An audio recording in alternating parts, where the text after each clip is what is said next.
Greetings everyone, this is Lyra from the Iron Harpy, and today I'm going to make a period Roman fruit salad. It's going to be 107 where I am today, and I was thinking about how nice it would be to have a cool, refreshing summer dessert. This recipe would be great for home, camping, outdoor events, or feasts. I originally came across this recipe when a household member was entering a competition. And since I didn't have the actual recipe with me, I went on to a website called Stefan's Florilegium, and the website link is there. Normally it's florilegium.org, but when I went to that one, there were some links missing. So when I went to this one that I'm putting up on the board, that will have everything. For my recipe today, I went to my local farmer's market as well as Sprouts Market. I couldn't find everything, but it was close. Today I used 1 apple, green grapes, 1 pear, 1 container blackberries, 1 container watermelon, 1 peach, 4 plums, 0.35 ounces of walnuts, 1.5 pounds of honey, lemon juice, and a half bottle of sweet wine. Today for the sweet wine I used California-based Moscato, Sacramento-based honey, 100% lemon juice, pre-cut watermelon, and local walnuts. Cut all your fruit up and combine it in a large bowl. I usually try and mix it up as best I can.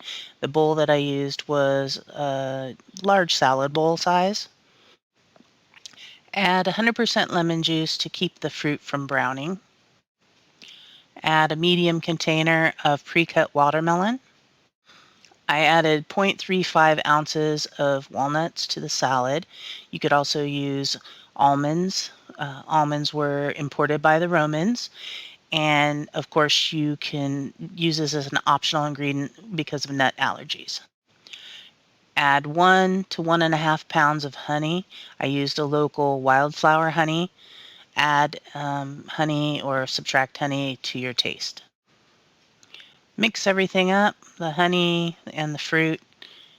Make sure everything's well coated.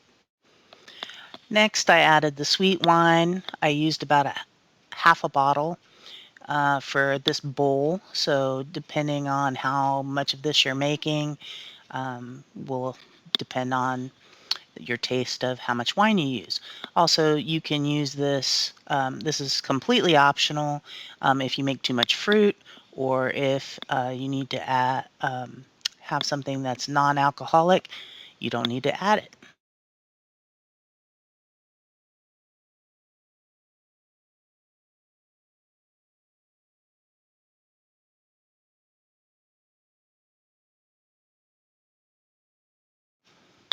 I usually stir it, put it into a Tupperware container if I'm traveling or if I'm going to go camping. I can use small containers and put it in my cooler, and that way I can take out serving sizes or meal sizes depending on what meal we're using, and that way it won't spill. I would chill this until I'm ready to serve it and then put it in your serving dish. Um, Serving sizes are going to vary depending on how much of this you made and how hungry people are. Hope this recipe was helpful, and I hope that you will share your experiences with it. I look forward to doing more upcoming videos, so please subscribe.